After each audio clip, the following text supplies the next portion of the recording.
যদি কেউ মনে করে যে আমিরে মুআবিয়া রাদিয়াল্লাহু তাআলা দোষী, আমি বললাম উনি সাহাবী, আপনি যদি বলেন উনি কাফের বা জাহান্নামী, আপনার কাছে আমি 20 লাখ টাকা চ্যালেঞ্জ করে গেলাম। যদি বাপের সন্তান হয়ে থাকেন 10 দিনের ভিতরে চ্যালেঞ্জটা গ্রহণ করে আমার বাড়িতে ডাকযোগে ভাড়াই দিয়েন। হযরত আমিরে মুআবিয়া রাদিয়াল্লাহু তাআলাকে সাহাবী মানে না অনেকে, ওনার সম্পর্কে অনেক বাজে মন্তব্য করে। এই বিষয়ে আপনার কাছ থেকে কুরআন হাদিস থেকে জানতে চাই।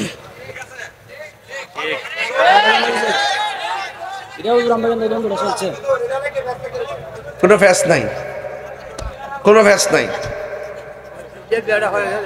এটা হলো সমাধান, হলো সংক্ষিপ্ত ভাষায় বলে দিন। হযরতে আমিরে মুআবিয়া রাদিয়াল্লাহু তাআলা আনহু তিনি একজন সাহাবী ছিলেন। কিতাবের নাম ফিকহে আকবর। ইমামে আজম আবু হানিফা রহমাতুল্লাহ আলাইহি প্রথম দিক দিয়ে একটা হাদিস আনছে রাসূল করিম সাল্লাল্লাহু আলাইহি ওয়াসাল্লাম থেকে, যে আমার উম্মতের মধ্যে 73টা দল হবে, 72টা দল হবে জাহান্নামী, একটা দল হবে জান্নাতি। সেই দলটা হলো আহলুস সুন্নাত ওয়াল জামাত। এই হাদিসটা বর্ণনা করছেন আমিরে মুআবিয়া রাদিয়াল্লাহু তাআলা আনহু। সুবহানাল্লাহ।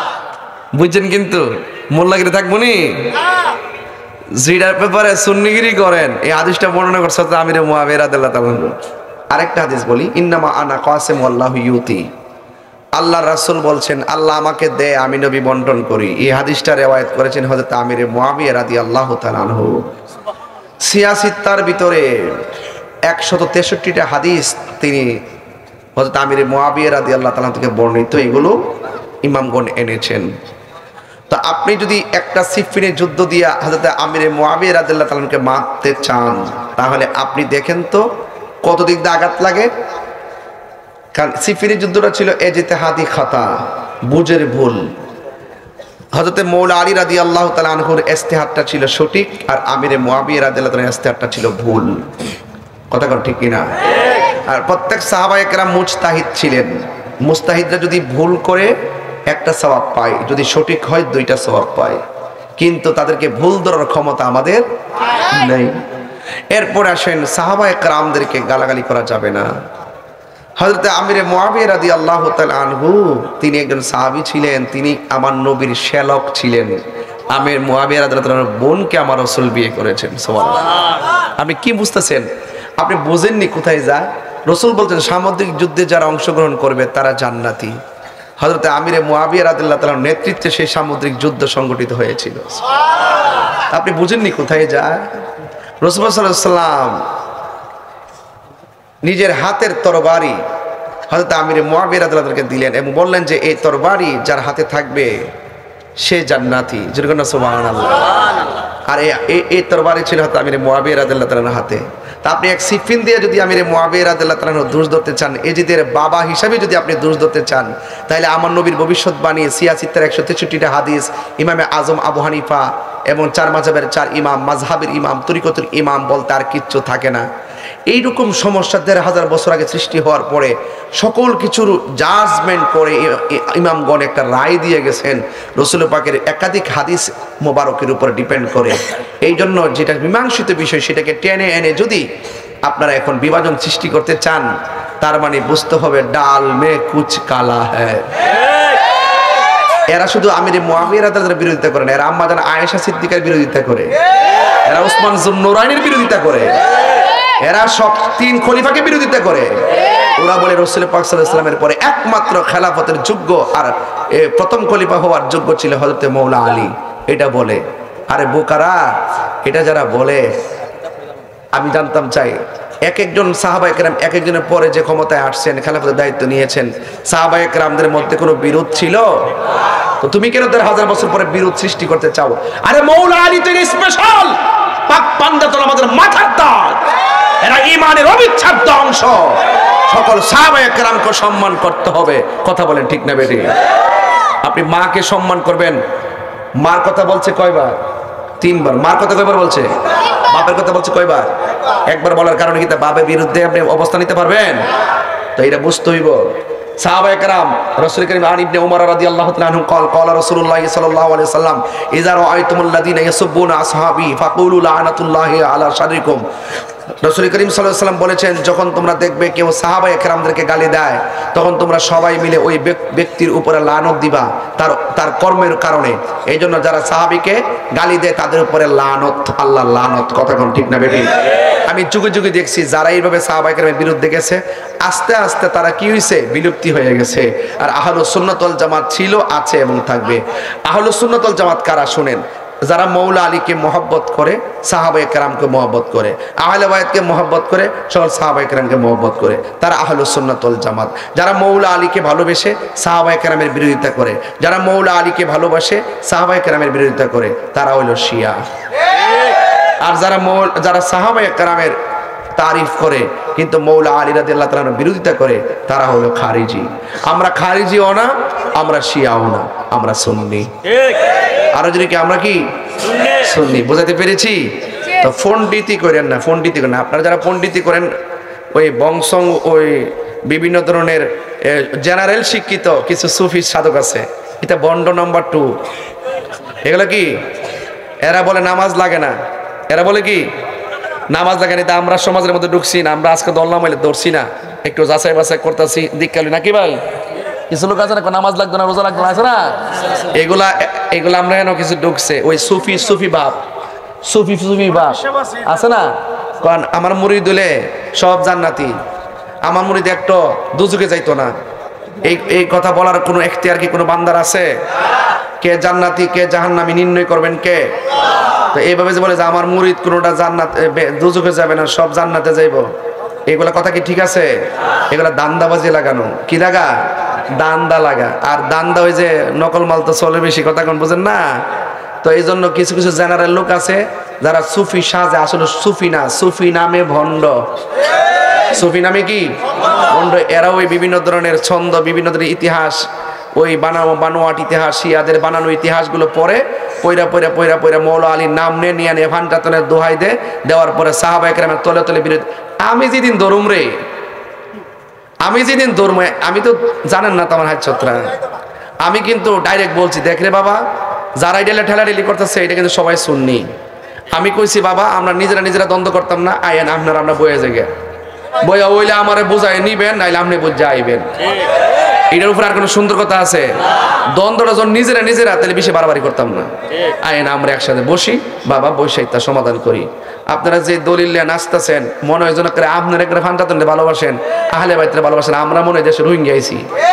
আমার জীবনে 22 বছর ধরে ওয়াজ করি, আমার জীবনের প্রথম ওয়াজ হয়েছিল ফান্টাতনের ওয়াজ। আপনারা শুনছেন না? কারবালার ওয়াজ করে বেটা বেটি সব উতাই লেছে, সোয়ার মানে ভালাই অনৈত কান্দে বেটা বেটি সব আছে, কথা কোন ঠিক কিনা? কি জারি আমি গাইছি, গাছের পাতা জ্বরে পড়ছে চকিনার কান্দলে, গিয়েছিল প্রাণের কাশম কারবালার ময়দানে। গাছের পাতা জ্বরে পড়ছে চকিনার কান্দলে, গিয়েছিল প্রাণের কাশম কারবালার ময়দানে। ওরে আশার বাসা ভাঙ্গ দিল, আশার হয়েছি দা শয়তানে রে গুণের ভাই রে, আনিল তোমাকে বলো গুণের ভাই।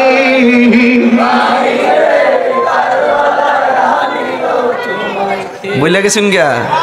আর আমরা কামরা বলে ফান্টাতনের বিরুদ্ধে, আমরা বলে মৌলারির বিরুদ্ধে।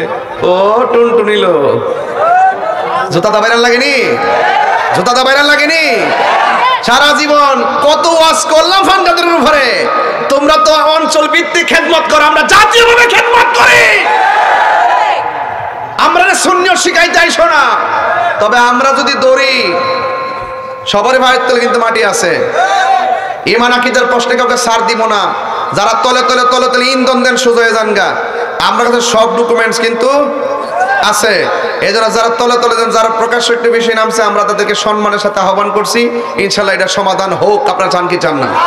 আপনারা চান কি চান না? আপনারা কি মনে করেন আমি ফান্টাতনের বিরুদ্ধে? আমি কি মৌলা আলীর বিরুদ্ধে? আমি দলিলে যা আছে তাই বলছি। আপনার কাছে দলিল থাকলে আপনি দেন। শুধু মুখস্থ কথা বলে চলবো যে মৌলা আলীর বিরুদ্ধে যুদ্ধ করছে আমির মুআবিয়া রাদিয়াল্লাহু তাআলা। হ্যাঁ, মৌলা আলীর বিরুদ্ধে কেমনে অস্ত্র ধরলো? আয় হায় হায় হায়, ও যুবক ভাইয়েরা, মৌলা আলী রাদিয়াল্লাহু তাআলার বিরুদ্ধে যুদ্ধ করেছেন, এটা হলো ইজতিহাদি ভুল ছিল। আপনি কি বুঝেন না? ইমাম হাসান রাদিয়াল্লাহু তাআলা যদি আমিরে মুয়াবিয়া রাদিয়াল্লাহু তাআলা যদি দোষী হইতো, তাহলে ইমাম হাসান রাদিয়াল্লাহু তাআলা ওনার সাথে সন্ধি করলেন কেন? তাইলে বোঝা গেল ইমাম হাসান সন্ধি করেছেন, যার সাথে সন্ধি চলে সন্ধি করেছেন, যুদ্ধ করেন নাই। আর ইমাম হুসাইন যার সঙ্গে যুদ্ধ চলে যুদ্ধ করেছেন, সন্ধি করেন নাই। আমি কি বুঝাতে পেরেছি? আপনারা অনর্থক বক্তব্য দিয়ে আপনারা ইমাম হাসানকেও তো দোষারোপ করতেছেন। আপনারা মুখে তো ইমাম হাসানের ওয়াজ বেশি শুনি না। হ্যাঁ, এটার মধ্যে একটা ডালমি কুচ কালা হয়ে আছে যে কেন আমির মুয়াবিয়ার সঙ্গে সন্ধিটা করলো। এই জন্য আপনারা অনেকে ইমাম হাসান রাদিয়াল্লাহু তাআলাকে দেখতে পারেন না, এমন তথ্য আমার কাছে আছে। কথা কোন ঠিক না বেটি? আছে কিনা বলেন? এগুলো সব আমরা রাখছি। খবরদার, কেউ কিন্তু বেশি কিছু বাড়বেন না, বাড়াবাড়ি ভালো না। কারণ আপনারা মনে করেন না যে আমরা একবারে উড়ে এসে এখানে জুড়ে বসছি, আমাদেরও কিন্তু দলিল আদিল্লা আছে। আছে কিনা বলেন? আপনারা যেভাবে হামতাম করার চেষ্টা করি, এই সময় হামতাম আমরা করবো না। আমরা চাই নিজেদের মধ্যে যদি কোনো দ্বন্দ্ব হয়, এই দ্বন্দ্বগুলো আমরা আলোচনার সাপেক্ষে সমাধান করব। ওইলে আপনি বলকে বুঝাই নেবেন। তবে আমি বীরপাশা না, এটা বীরপাশা, কেনা, বুদন্তি, চান্দোরা, মাধবপুর, এরপরে আর কি কোসনা ইসলামপুর, শশয়, হ্যাঁ বেটা বিন্নিঘাট, আমি পুরা মন্তলা থেকে দইরা, পুরা নাসিরনগর থেকে দইরা যারা আছে, যদি কেউ মনে করে যে আমিরে মুয়াবিয়া রাদিয়াল্লাহু তাআলা দোষী, আমি বললাম উনি সাহাবী, আপনি যদি বলেন উনি কাফের বা জাহান্নামী, আপনার কাছে আমি 20 লাখ টাকা চ্যালেঞ্জ করে গেলাম। যদি বাপের সন্তান হয়ে থাকেন, 10 দিনের ভিতরে চ্যালেঞ্জটা গ্রহণ করে আমার বাড়িতে ডাকযোগে ভাড়াই দিয়েন। আপনি যেই জায়গায় বলবেন আমি সেই জায়গায় আপনার সাথে বসবো ইনশাআল্লাহ। এটা আমরা আমাদেরকে নিয়ে বুঝাই, যদি বুঝাইতে পারেন আমাকে বুঝে আপনার দলে নিয়ে আনেন, নাইলে আপনারা বুঝাই আমি আমার দলে আনবো। ঠিক আছে ইনশাআল্লাহ? আমি জানি ভাইরাসি এলাকা ঢুকছে, এই জন্য আমি কয়া দিয়ে গেলাম। মহরমে 10 দিন মানে আপনার সবজি রোজা রাখে, হাতে নখ খায় না, গোসল দেন, এই ব্যাপারে একটু বলে। আচ্ছা ঠিক আছে, মহরমের 10 তারিখ পর্যন্ত সবজি খায়। যারা এইভাবে সবজি খায়, অন্য কোনো কিছু খায় না, সবজি খাওয়া অন্যায় না, সবজি খাওয়া। আর যদি কেউ মনে করে যে ওই 10 দিন সবজি খাইতেই হবে, অন্য কিছু খাওয়া হারাম, খাওয়া যাবে না, আর শুনেন না, খাওয়া যাবে না, সবজি খেতে হবে, এটা কোনো এটা অগ্রহণযোগ্য চিন্তা চেতনা। আপনি যে কোনো খাবার খেতে পারবেন। তবে আমরা ইমাম হুসাইন রাদিয়াল্লাহু তাআলাকে সেই মুহররমের 10 তারিখে নির্মমভাবে শহীদ করেছেন। এই বিরহে আমরা অনেকে খায় না। এটা হলো তার তাকওয়া। এটা কি তাকওয়া? যে আমরা এত কষ্ট করেছেন, না ওই না খায়া সুখ করণ, না খায়া আপনি দরদ দেখাইবেন, এটা না, এটার নাম কারবালা না। আমি বুঝতে হবে, কিন্তু না খায়া আপনি দরদ দেখাবেন, এটার নাম হুসাইন প্রেম না। হুসাইন প্রেম হলো ইমাম হুসাইন ইয়াজিদ বাহিনীর সঙ্গে গলার রক্ত দিয়ে ইসলামকে প্রতিষ্ঠা করেছেন। আপনি পারলে রক্ত দেন। কথা বলেন ঠিক না?